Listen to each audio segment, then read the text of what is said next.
Hello, I'm Ryan Cook, and this is Civic Tech Chat, a podcast about the civic technology movement. We seek to harness the power technology has to improve the delivery of public services to people everywhere. Welcome to another episode of Civic Tech Chat. Believe it or not, but this now marks our 12th full-length episode.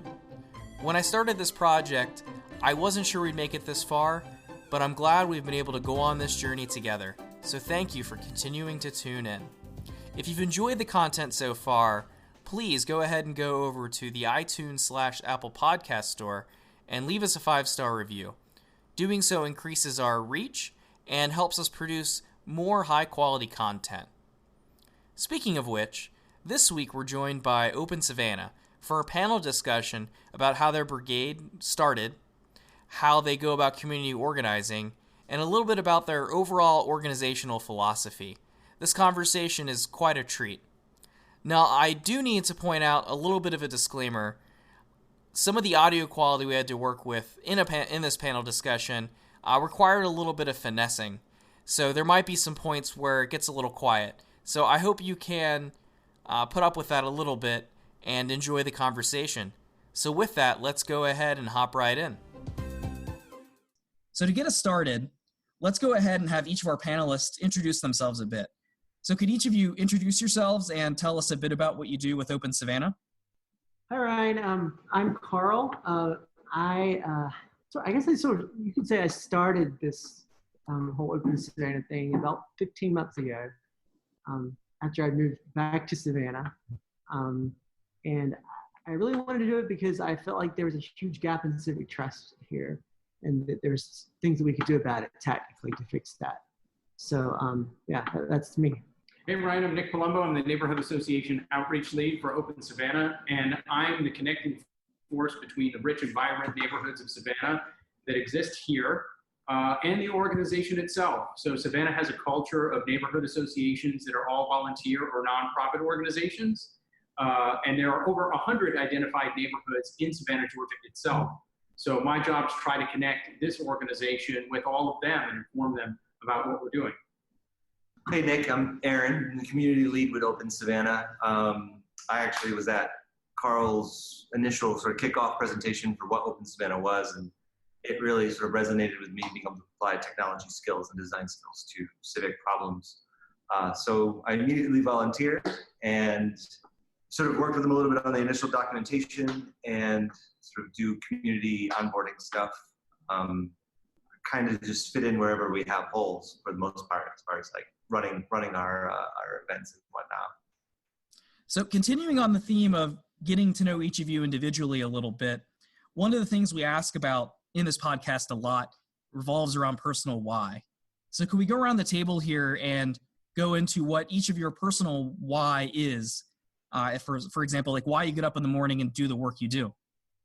Well, this is Carl, by the way. I get up every morning and do the work that I do, chiefly because I think that informed and engaged public is vital for democracy to function.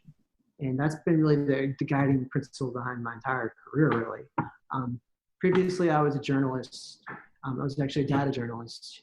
And actually, my first job out of grad school was actually here in Savannah. I was the digital editor at the Savannah Morning News, which is the daily newspaper. And I kept coming up against these walls when I would request data from public agencies.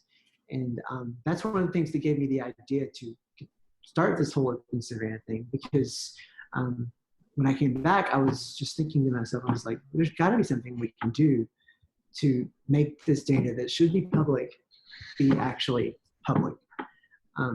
Because I think that knowledge is power, and that sounds cliche, but I think that's very true, and that there's a dearth of knowledge when it comes to civic issues here.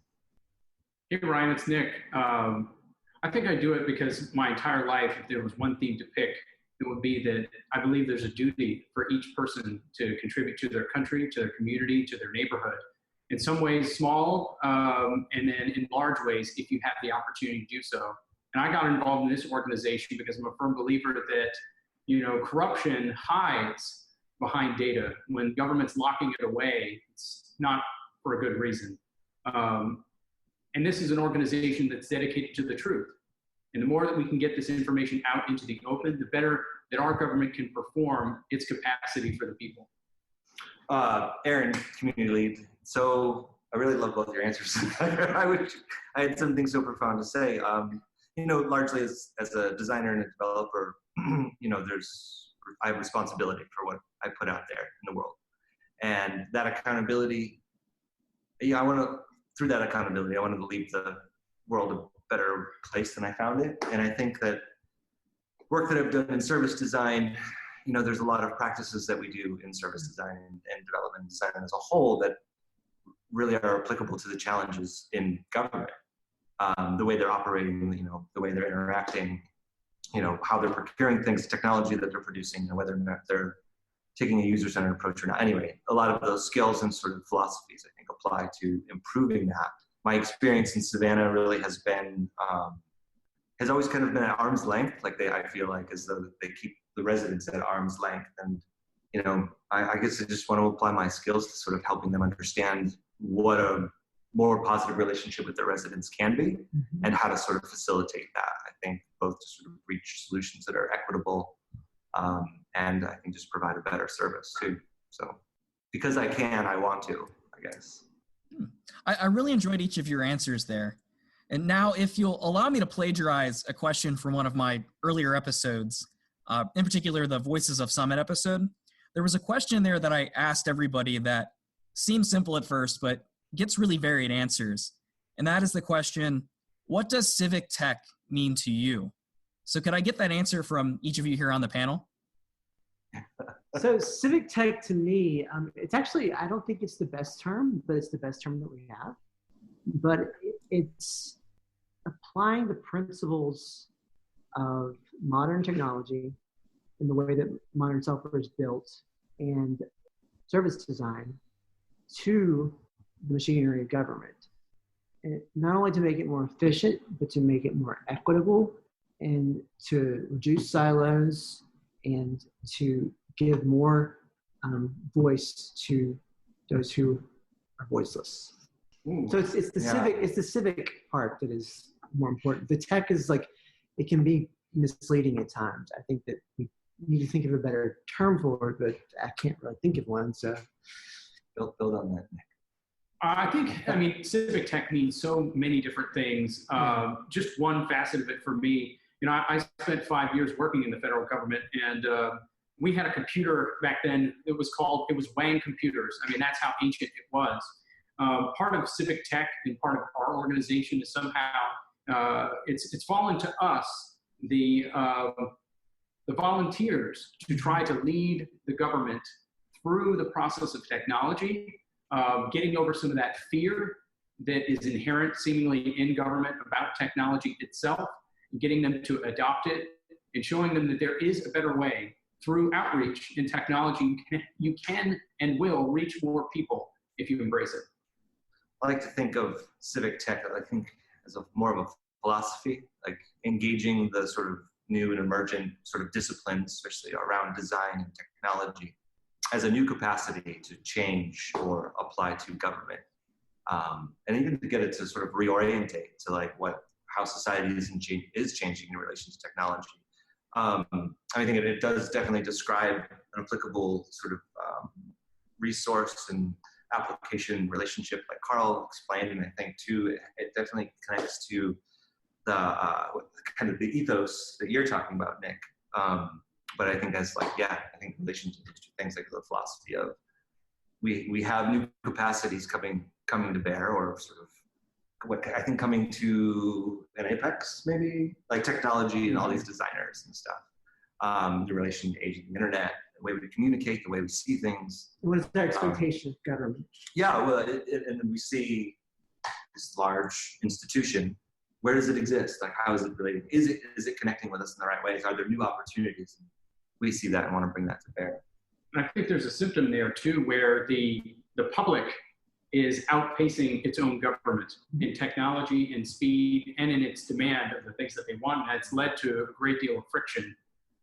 So sometimes it's feeding back. Seeing that as an opportunity. It's like if you want to volunteer, if you have that sort of civic ethos, you want to volunteer and you should, and you want to make things better. Like there's new opportunities. It's not just about, being a politician, and I say that in a very sort of almost naive, generalized way. Like, what does a politician do? But like there's skill sets along that. Like I have many assumptions that suit government. But now thinking about, well, how does design work in here? How does co-creation work in here?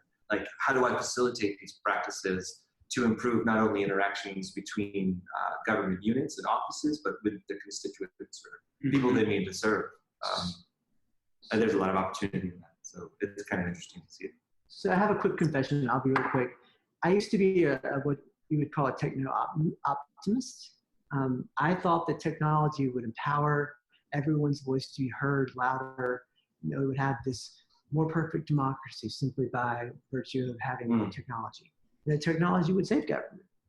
But as we've seen in recent years, maybe it's the other way around, actually. Maybe it's that instead of technology saving government, maybe it's like the values of public service and democracy that are inherent to our government saving technology. Yeah, well, anything new, like we're going to make mistakes with. And I think that's something else, is that these new things, or science to some degree, as technology goes, begins to sort of uncover kinks in our social order and our social interaction, or even our institutional sort of order, operation, and interaction, and how we relate to like these sort of new discoveries. What does it mean sort of morally, ethically? Sorry, that sounded a big thing, but anyway, like how it does sort of uncover new dilemmas, like within our space or just being, but trying to build up. It can replicate existing. Like who's helping who almost, but it does bring around that. Absolutely, and I can tell from this first exchange that as we get a little bit deeper in the weeds as far as like organizational philosophy for you folks, that we're going to be in for a really interesting conversation. And kind of leaping us in that direction, I'd like to first talk a bit about Open Savannah in general, as well as kind of how it started. So Carl, could you start us off on that by maybe telling us a bit about the story of how the organization began? So I was, it was a Friday night. I had no social life. I was on meetup.com, and I was just, it keeps me up sometimes. It's just like thinking about what the future of democracy will be, because having previously worked in publishing newspapers, I worry about what's going to happen whenever we do lose those newspapers quickly losing their capacity. But I worry about what's going to happen when we don't have a necessarily transparent society. And I was up one night late, and I started a meetup group. I called it Open Data Savannah. I thought it would be something I just started and never followed up on, and I just kind of did, just didn't do anything else with. I woke up the next morning, and I think about 20 people had expressed interest. So then I was like, well, shucks, I guess I've got myself into something now. 3 or 4 weeks, I think 3.5 weeks later, we had our first kickoff meeting, and I believe we had about 50 or 60 people there, I guess. And then Nick was there. Both of you were there, actually. So, there was clearly a need and demand here for some sort of intermediary. And I got involved because I'm civically active, but I got tired of being the youngest person in the room all the time. When I came to this first meeting, I can't tell you how exciting it was to see other people my age, or maybe even younger than me. And, I was like, wow, I'm not the youngest person in the room anymore, but there were there was a certain sense of camaraderie. There were other people out there that were interested in tackling this problem. And they had skill sets that I could only dream of.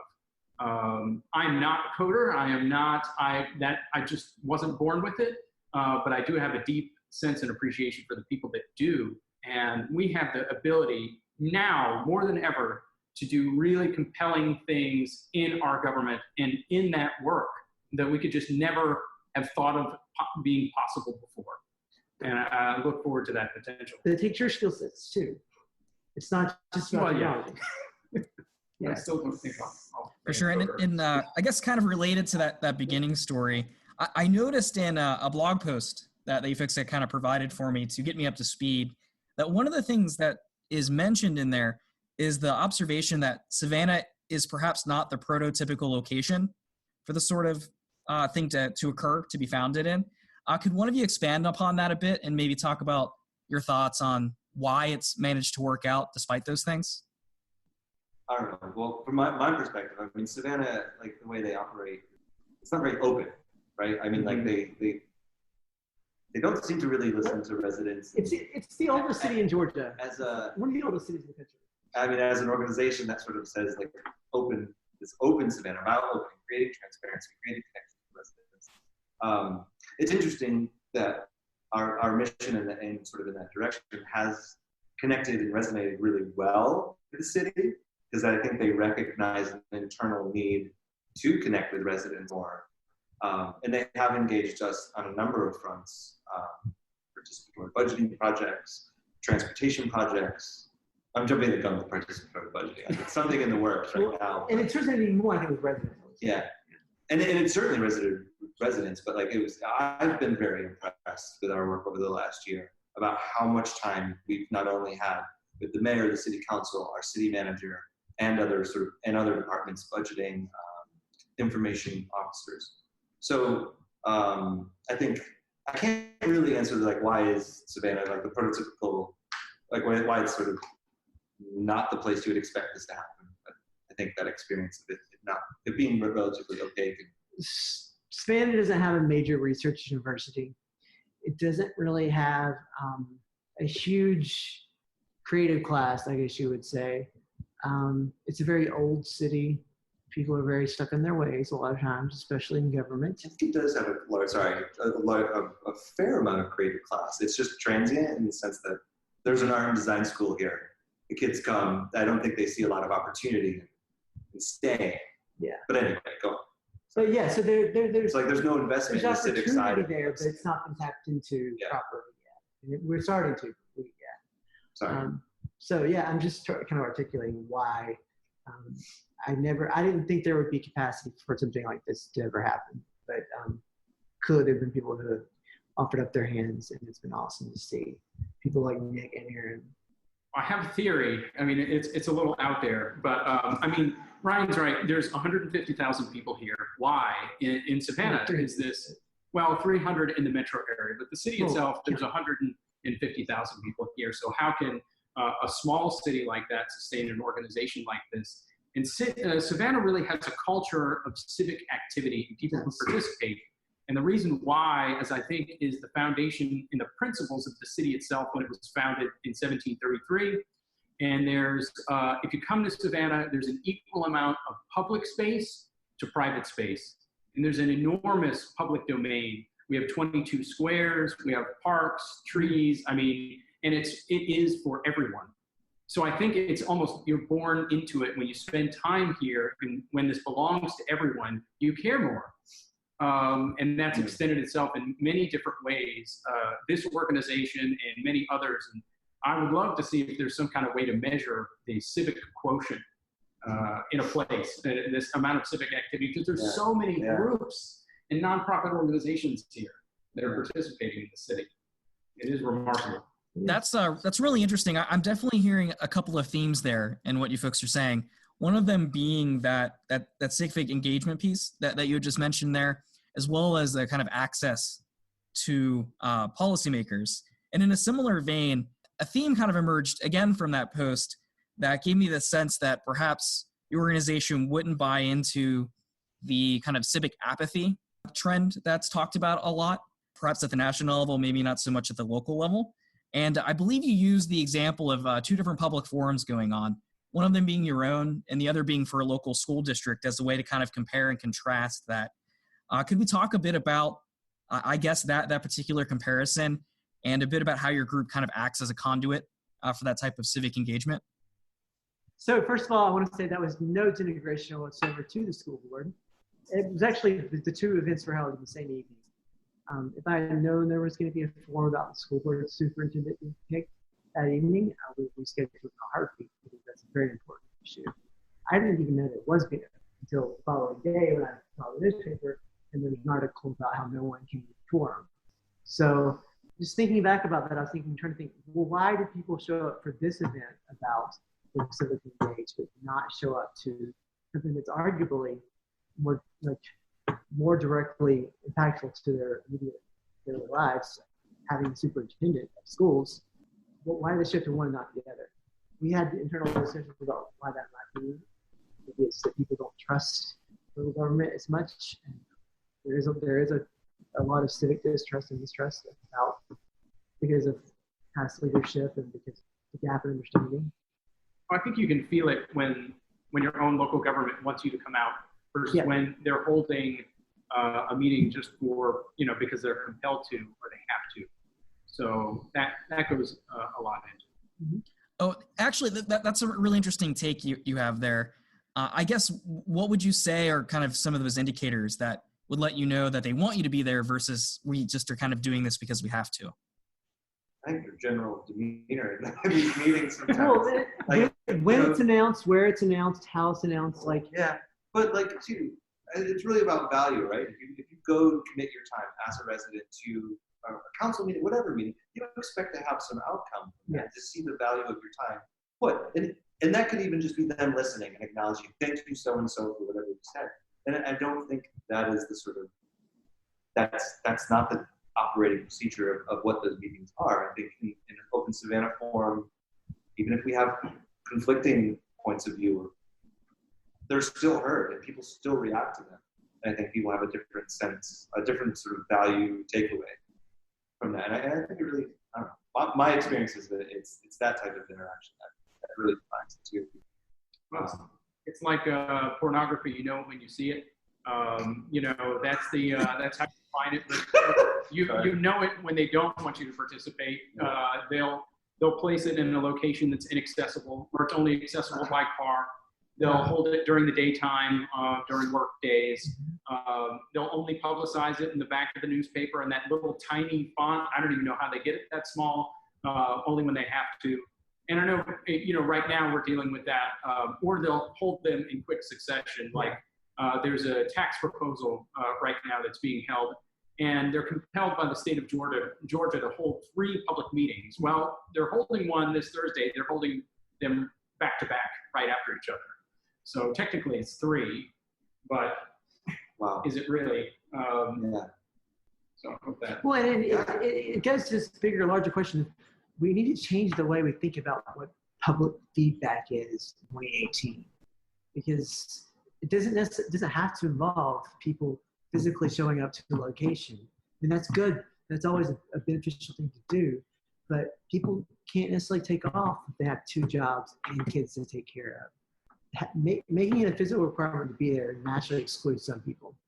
It's funny. I thought you were going to go in a direction of how people receive feedback, and this is sort of very hyper local. It's like how about we talk about how our government council and everybody receives feedback from the public, and sometimes it's just generally I just don't want to hear it. Mm-hmm. But anyway, I thought you were going to go your one in that direction. And they'll say that too.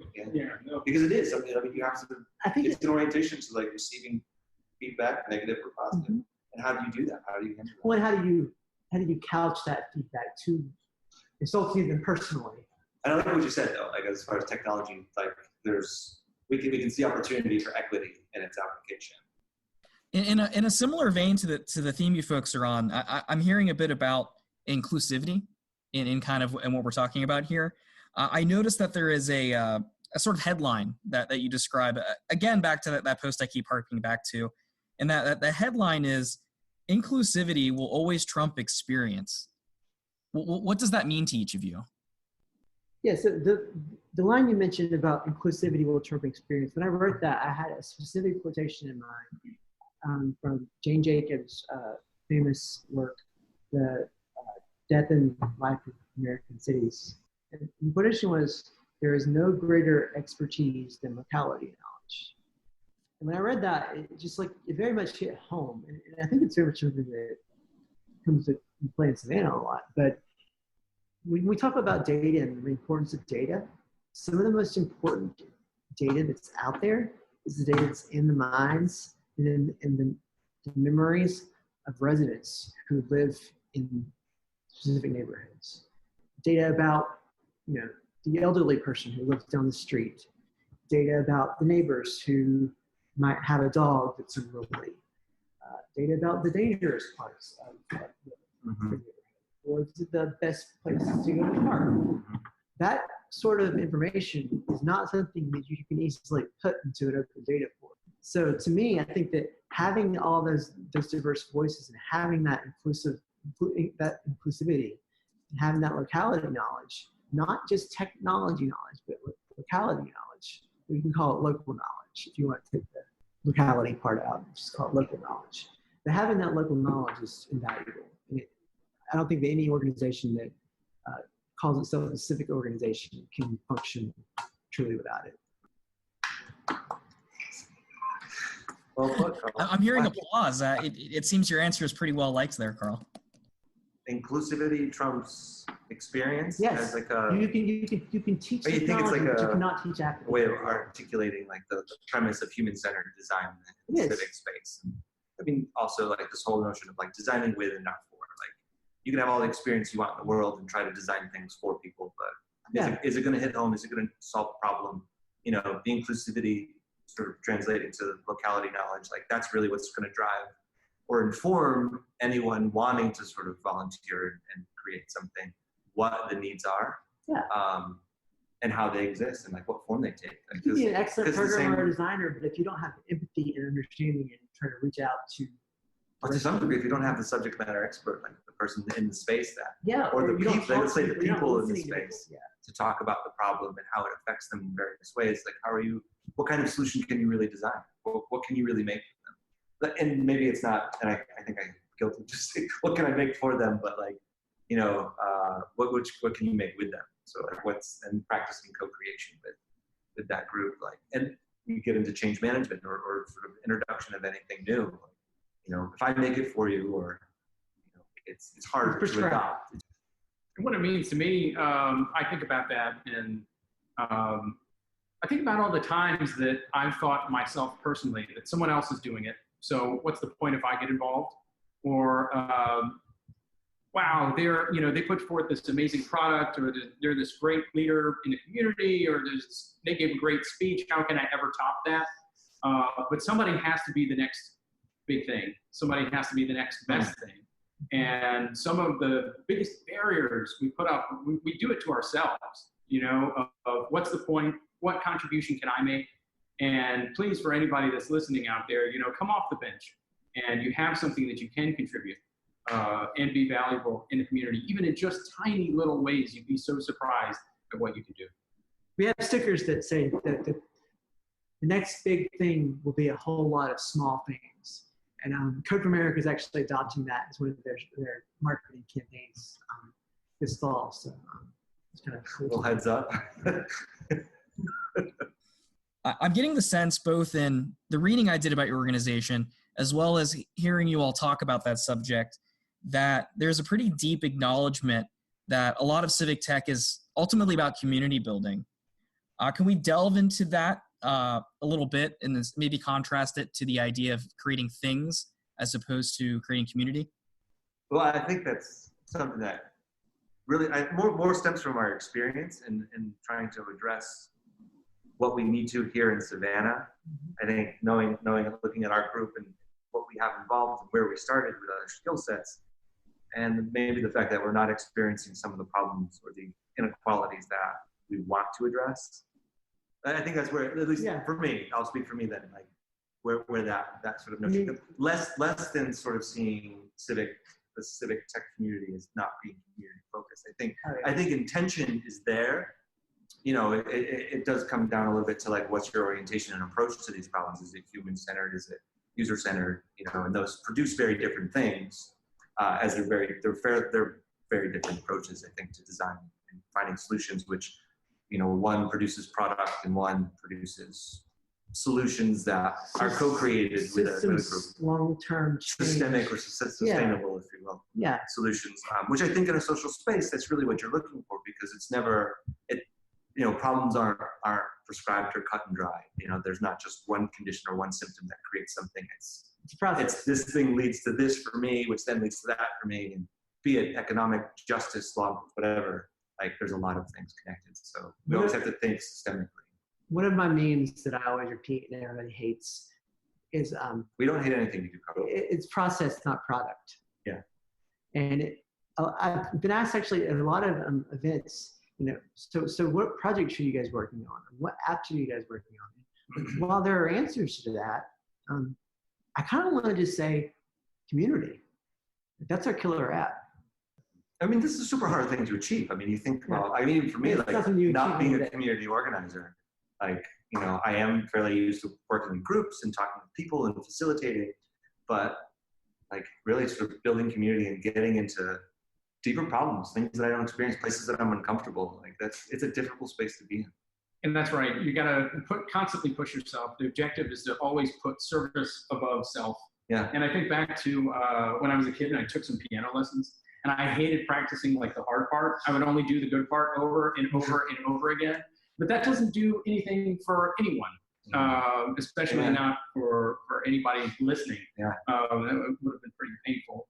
But the objective is we can get caught in a rut of self-service or even ideation, just the constant rumination, the talking about the things that we're going to do, or but it's getting out there and getting your hands dirty and maintaining that objective of doing something better each day, being better than the previous one. And I think I love the fact that you mentioned service, like service orientation. I mean, across so many levels, like just civic service or service design, like, that orientation, you're really talking about giving and delivering and considering that value.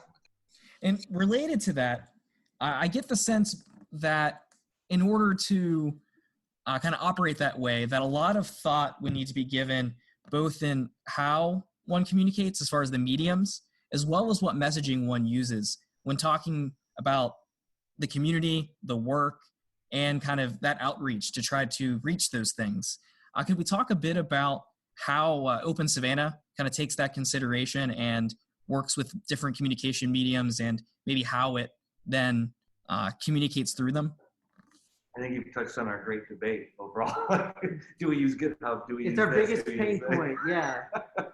It's our biggest strength and also our biggest pain point, because I think that we have done a really good job of engaging diverse cross-section. At the same time, when you do that, you've got 5 different audience levels that you're catering to, and you can't just say, oh, well, let's all use Slack to communicate, because not everyone has 9-to-5 jobs for their own Slack. And there can be next week. Or get the sort of use of Slack at that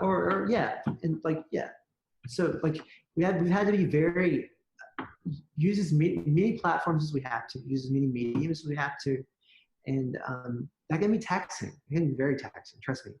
And we have to use different language too. It is a constant point of conversation. It's how are we talking? A debate that we never really finish. Yeah. Well, it's not something. Do you finish? So we're even, we can only do our best. We're even talking about like how are we expanding out and getting like touching base with other neighborhoods that we haven't seen yet. Yeah. And we're going to have to consider what's our orientation and approach to that. Mm-hmm. I think one thing I'm hearing there is, again, back to that theme of trying to get a little bit better each day. Am I hearing you guys properly there? Yeah, I think it is the constant process of iteration through what we're doing. We learn from one thing, from one meeting or one event to the next. And I would be curious as a follow-up still about communication there. How have you navigated these different mediums so far in relation to someone wanting to be involved in, say, like leadership decisions and having a voice in how things happen at the organization? Have you run into any hiccups, and how have you tried to address those? We definitely run into hiccups, and I'll take full blame for them. But because we've assumed that just because we're going to have a meeting of the leadership team, and I've assumed that just because I posted on Slack that everyone's going to find out about it. Well, no, that's not actually the case. I need to be intentional. I need to send out a calendar invite multiple days in advance, and follow people. Actually, sometimes even via text. Perhaps, it takes intentionality. It takes thinking through the way different people, the level that they are on, and they communicate. Meaning where they are, and that's, for instance, I guess for everyone, it's a tough task, and it can be draining. It often can be. At times it can be disheartening, but ultimately it's rewarding. I think when you stick to it, but you got to stick to it, and you got to be committed, and you got to not lose morale. The watershed moment for me here in Savannah, I serve as the president of my neighborhood association here. And each year we have to do an annual registration, and it's a paper form. It is not online.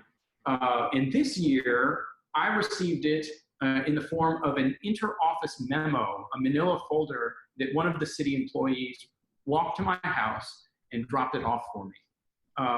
And I was just astounded that it was still like, here is this. And the way that it happened was the city employee said, oh, I know where Nick lives. I'll just go and drop this off at his house. And it wasn't sent through the mail, and they just showed up at my doorstep. And I was amazed that this is still the way that some people communicate. Not that there's anything wrong with that, but so many things that I just hadn't accounted for, the way that other people communicate. Yeah. So sometimes you have to pick one. Sometimes you're going to have to blast it out there to every different medium possible if you want to reach everyone. Know your audience. You have to know your audience. Mm-hmm. Sometimes I love it. I love that story because that does get at the heart of it. I think even like Savannah in a large ways, like it is relationship. People do know each other. Like we always talk about like how Savannah feels is like a small town almost, like, and how much we know, like who we know in our sort of intersections. Certain people know each other. Yeah, there's a lot of people. True, but like still, like there's a lot of intersections like in the sort of social fabric of Savannah. And it's interesting because it is like it's all about coming together and talking, but not like really identifying like methods of efficient communication that are appropriate to not only the message but the audience that who's receiving them, and like considering like, well, how much do I really need to spend? Like, how much effort is being expended here? So, out of curiosity, I guess what is your kind of list of different communication mediums right now that you're using? Should Slack? I mention specific technologies? I guess, yeah. So that's utilized some. Email is always a good one to go back to. We recently started like a Facebook group because it actually does reach people. But really, yeah, meet up. But I mean, again, it's really just about trying to hit as many as you can. Mm-hmm. I don't think it's about any one. It's going to be like that's pretty much our communications for staff, if you will. Like social media. Well, that and being clear with our messaging and intentional with it. So when we do, send out a message that we use the right language and that we have graphics with it. We've also been at local events, like so we table at things too. So that's a nice thing to do where we kind of tap into more of the handshaking and talking to people directly about what we're doing. And it's a real struggle too, because we're at a point in the world's history really where we don't just have that one predominant medium to communicate. Yeah. Whereas years ago it would have been just the telephone. Before that it would have been mail or calling card. Now there's hundreds or dozens of people, ways people communicate. So it's finding a way to reach them all as efficiently as possible. And if they're not on any of them, either teaching them about it, and I have to learn that sometimes, or sometimes I just wish, there's the show The Office, there's a character, Ryan Howard, invents an application called Woof. I have that. Yeah. I have that app to show you. It does it all. It does it all. Yeah. Even a fax. So, all right. Yeah, I think even sometimes our communication stack is even changing, like as we bring in new audiences. Yeah, it's going to naturally change as we have new people come in. No, our audiences are pretty well defined. Like I think Slack and Meetup really sort of captures that captures most of it, and then mail. I think emails for more less committed people who want to. Yeah, they just want to see what's going on. Because there's like 400 of them. Yeah, I know.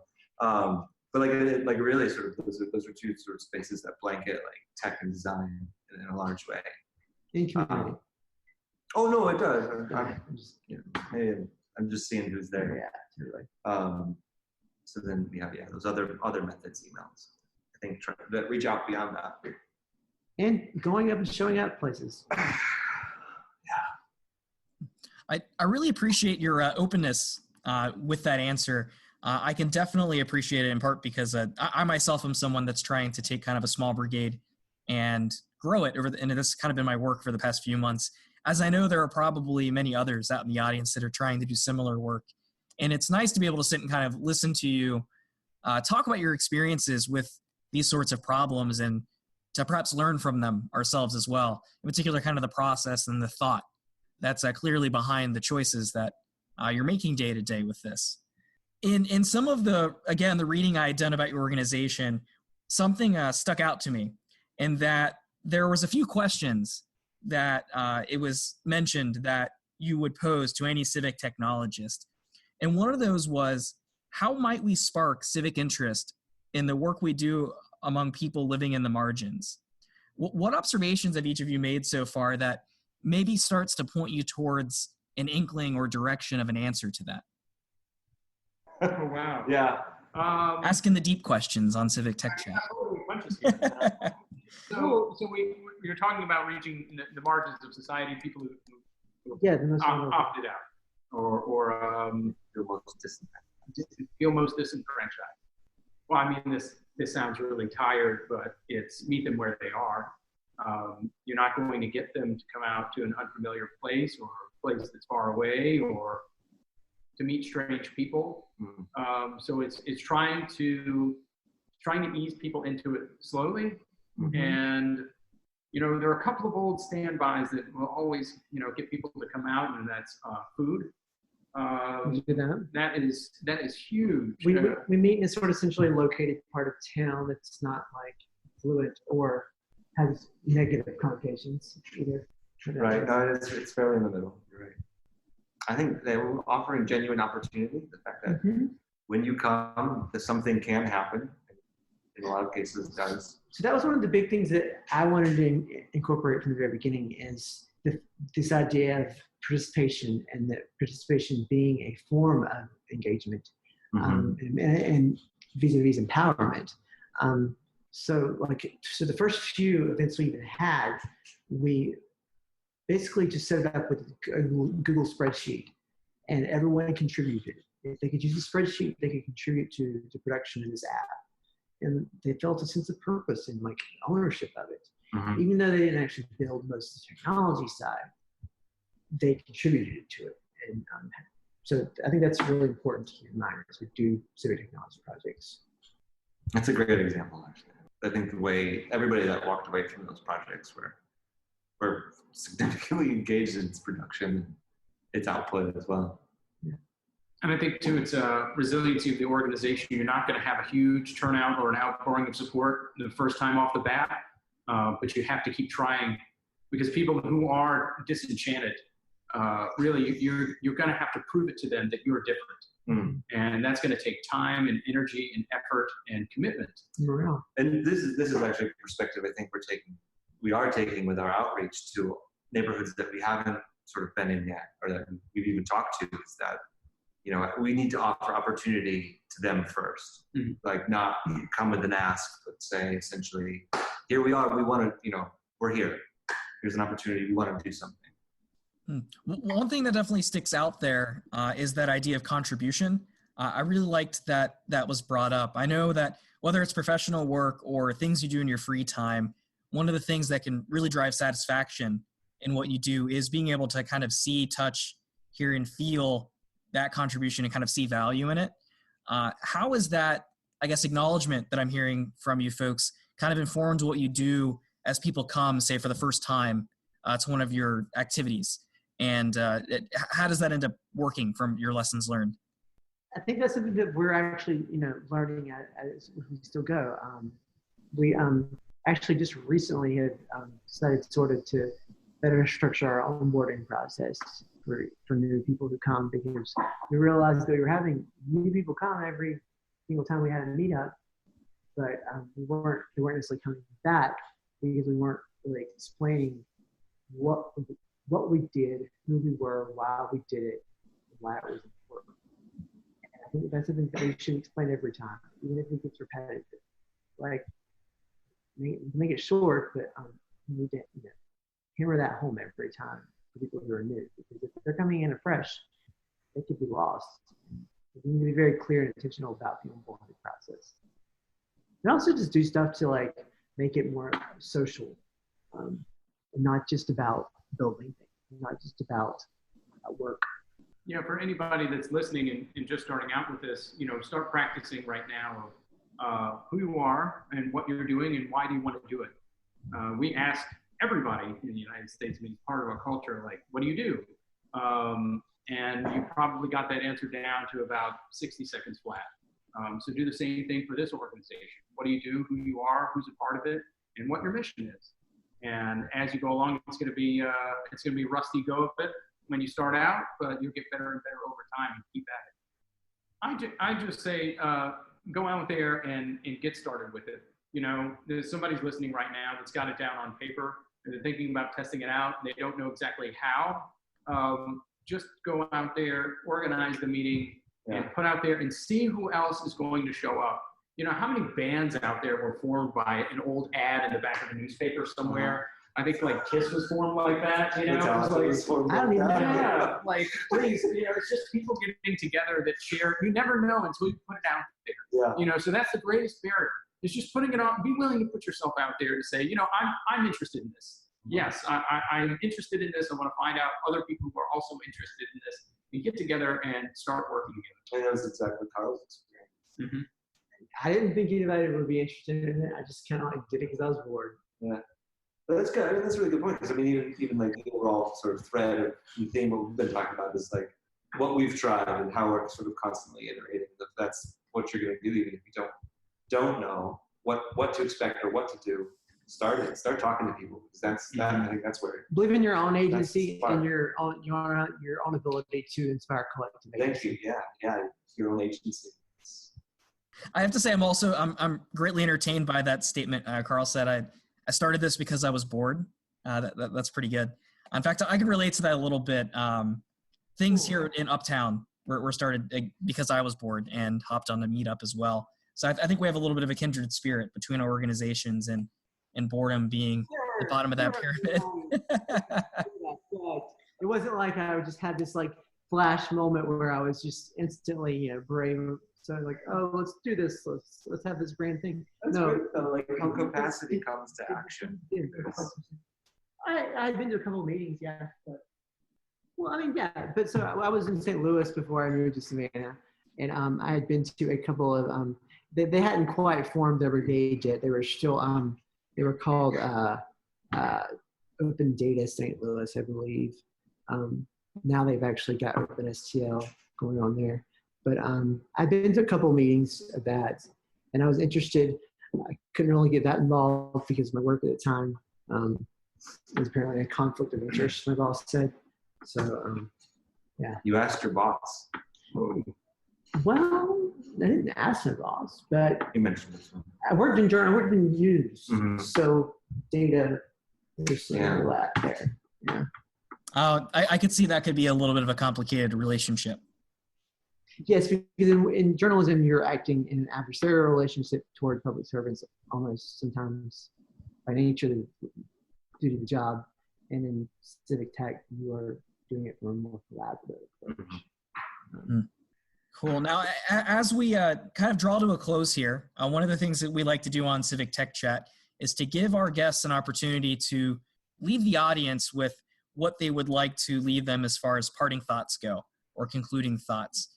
So could we go around the table one last time and kind of go through what you'd like to leave our audience with? Well, I'll throw this out there.